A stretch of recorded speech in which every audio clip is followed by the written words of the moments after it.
Hello friends, welcome to my channel जहां हम सीखेंगे कॉमर्स एक बहुत ही मजेदार और आसान तरीके से।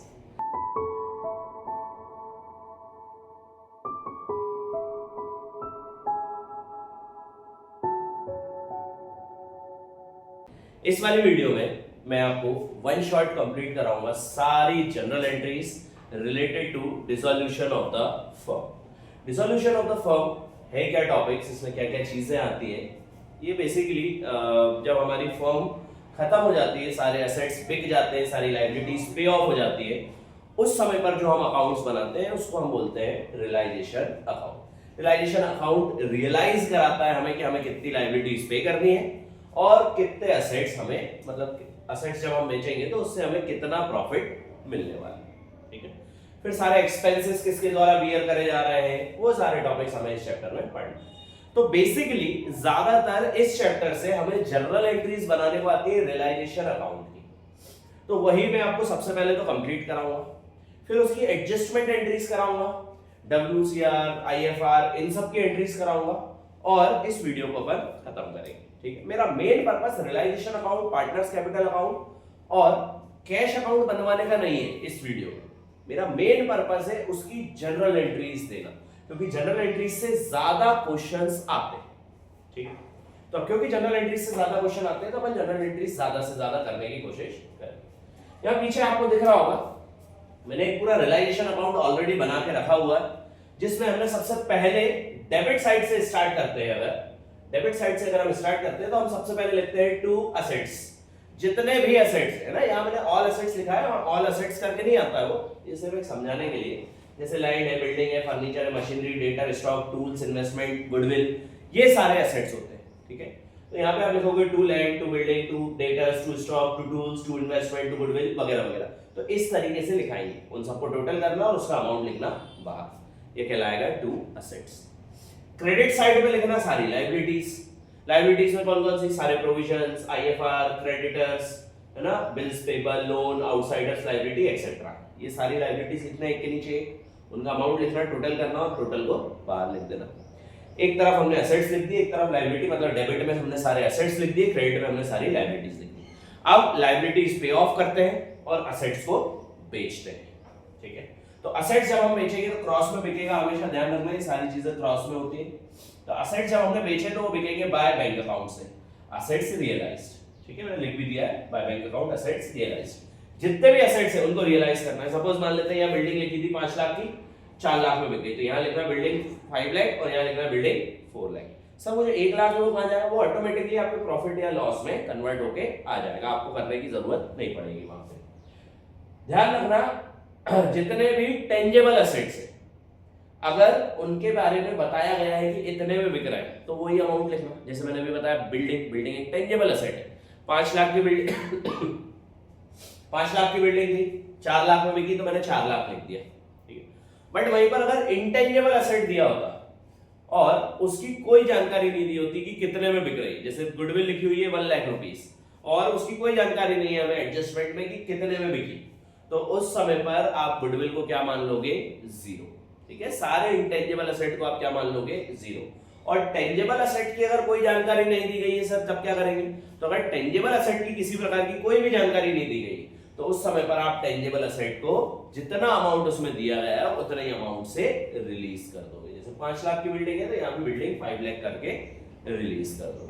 ठीक है, तो एक बहुत इंपॉर्टेंट चीज है ध्यान रखने वाली, अगर टेंजेबल है तो जितना अमाउंट दिया उतने अमाउंट से, और इंटेंजेबल है और अमाउंट नहीं दिया गया है तो ध्यान रखना इंटेंजेबल असेट में अगर अमाउंट नहीं दिया है तो हम उसको क्या ले लेंगे, 0 कंसीडर कर चलेंगे। अब वो कई होते हैं, गुडविल है, पेटेंट्स है ना, इनमें अगर ट्रेडमार्क्स है, इनमें अगर कोई अमाउंट नहीं दिया गया तो अपन उसको क्या मान के चलेंगे, 0 मानकर चलेंगे। ठीक है सर, तो बाय बैंक अकाउंट से हमने एसेट रियलाइज कर दिए। अब कई एसेट ऐसे होते हैं जो पार्टनर्स लेकर जाते हैं, तो उस समय पर हम बैंक अकाउंट में नहीं लिखेंगे, उसको क्या लिखेंगे, बाय पार्टनर्स कैपिटल अकाउंट, और उन असेट्स को अपन यहां लिख देंगे। सपोज मान लेते हैं फर्नीचर बेचने के बजाय पार्टनर ने बोल दिया मुझे दे दो मैं ले जा रहा हूं, तो आपने लिख दोगे बाय एस कैपिटल अकाउंट और फर्नीचर करके उसका, तो ए ले जा रहा है, बी ले जा रहा है, ऐसे करके नीचे नीचे लिख देना। देन इस तरफ आते हैं, लायबिलिटीज अगर पे ऑफ हो गई फर्म के द्वारा तो इस नाम से, लायबिलिटीज अगर आप पे कर रहे हो पार्टनर के द्वारा तो यहाँ पे आ जाएगा to partners capital account, to partners capital account, ठीक है। लायबिलिटीज पेड बाय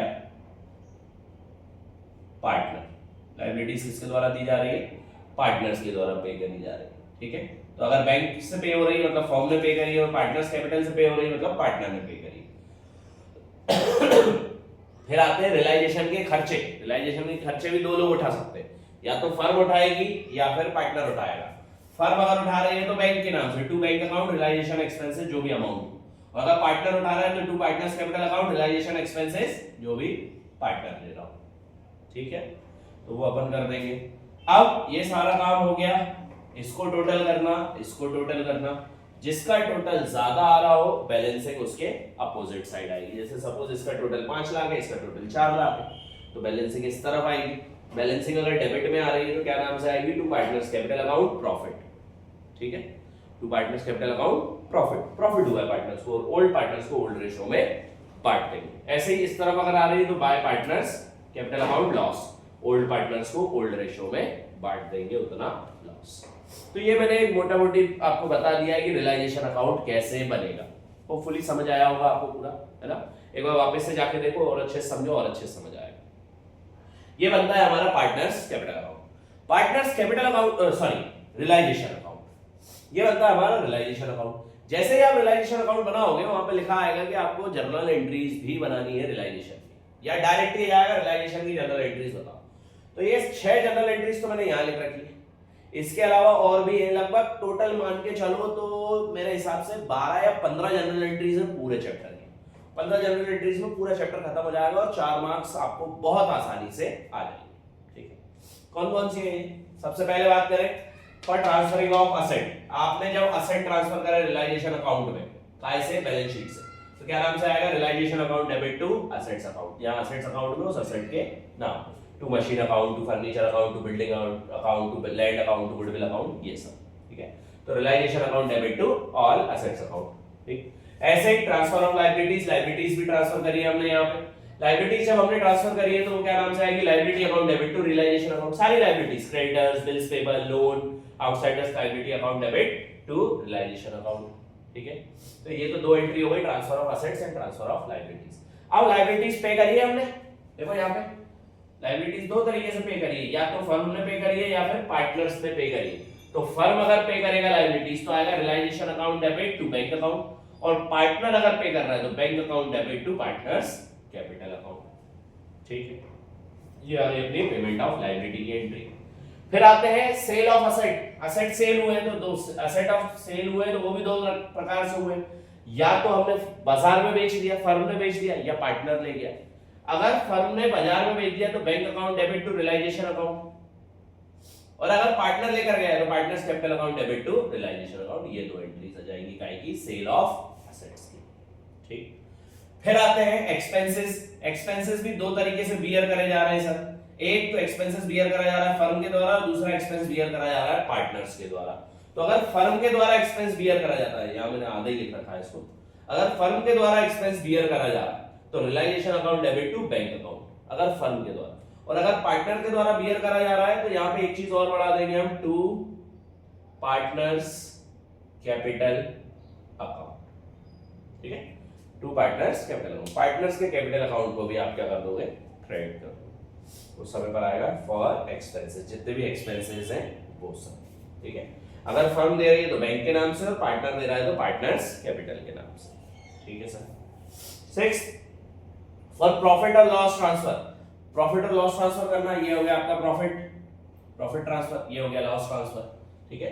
तो अगर प्रॉफिट हुआ है तो ये entry realisation account debit to partners capital account, ठीक। और लॉस हुआ है तो उल्टी entry partners capital account debit to realisation account. मैं लिख भी दे रहा हूं, ये प्रॉफिट की एंट्री है, ये लॉस की एंट्री है।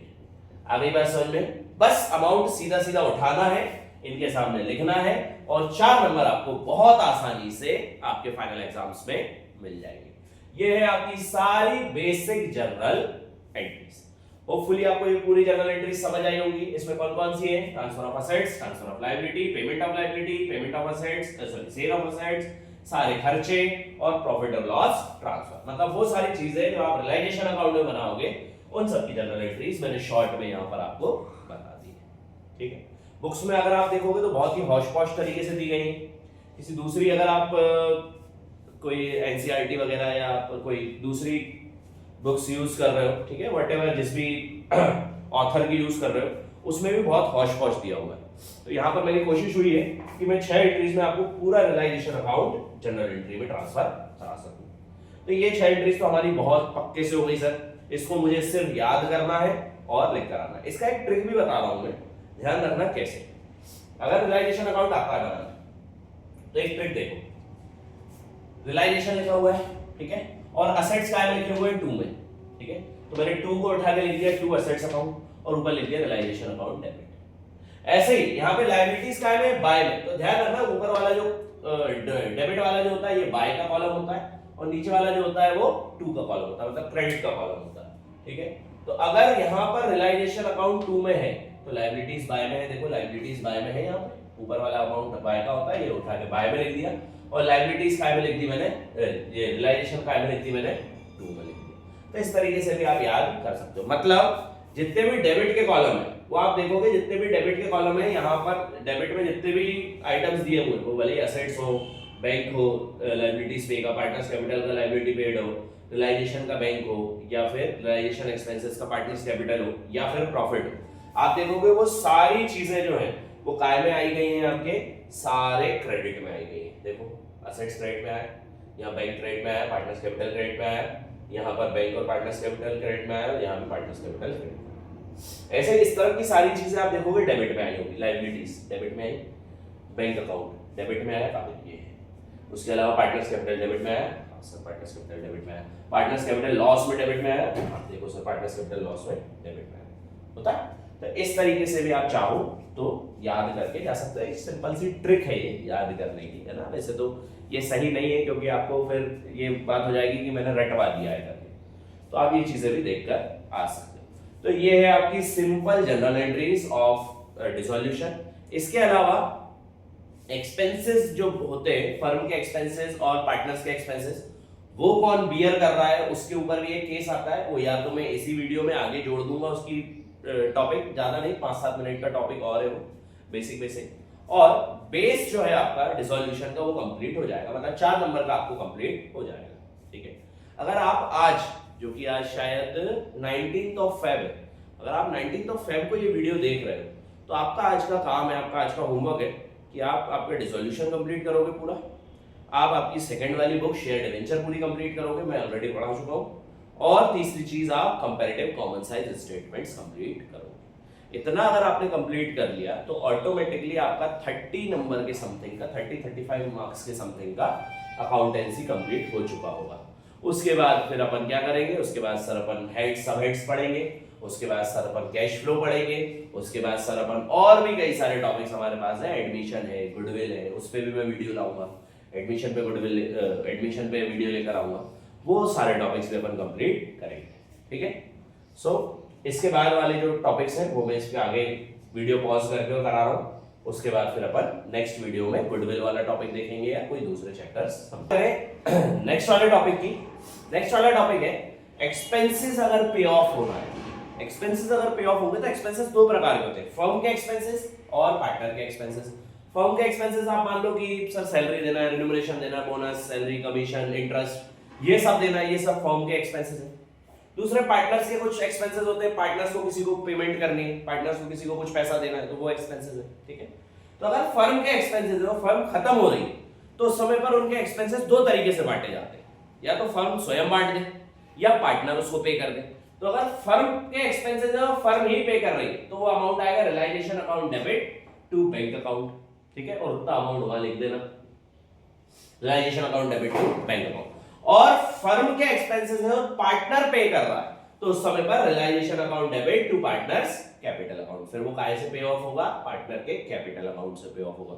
ये कब होगा, जब फर्म के एक्सपेंसेस हो, फर्म के खर्चे हो और फर्म ही पे कर रहा हो, या फर्म के खर्चे हो और पार्टनर्स पे कर रहे हो। तो ये 2 एंट्रीज चलाएंगी, ठीक है सर। एक एंट्री तो ये हो गई और एक एंट्री ये हो गई। अब अगर एक्सपेंसेस पार्टनर के, पार्टनर को किसी को पे करना है और फर्म पे कर रही है पार्टनर के बदले, तो फर्म अगर पे कर रही है तो partners capital account debit to bank account, bank से पे करेगी। और फर्म पार्टनर का पैसा है और पार्टनर ही पे कर दे रहा है तो फर्म का कोई लेन देन ही नहीं है, तो वहां पर किसी प्रकार की कोई एंट्री नहीं आएगी। आ गई बात समझ में? तो ये कुछ मोस्ट इंपॉर्टेंट 6 जनरल एंट्रीज तो ये मिट गई है क्योंकि मैंने अभी रब किया था। तो 6 जनरल एंट्रीज ये हैं और लगभग 4-5 जनरल एंट्रीज ये हैं। ये कहलाती हैं आपकी सारी डिसोल्यूशन की जनरल एंट्रीज। होपफुली आपको ये सारे टॉपिक समझ आए होंगे। बेस कराया है, ऑफ कोर्स की बात है मेरे पास इतना समय नहीं है कि मैं क्वेश्चंस भी करा सकूं, तो अभी मैं सिर्फ बेस कंप्लीट करने पर ध्यान दे रहा हूं। नेक्स्ट ईयर एक पूरी सीरीज लेकर आ रहा हूं मैं 180 वीडियोस की, जिसमें मैं सारे क्वेश्चन, सारे टॉपिक्स, इको अकाउंट्स और बिजनेस के सबके कंप्लीट करूंगा और 180 वीडियो में हम हमारा 11th और 12th का पूरा सिलेबस कंप्लीट करेंगे। तो अभी के लिए आपके लिए ये है, इस वीडियो को ज्यादा से ज्यादा लोगों पर शेयर करो, लाइक करो, कमेंट करो, सब्सक्राइब करो मेरे चैनल को। Keep supporting guys, all the best for your exams and thank you so much.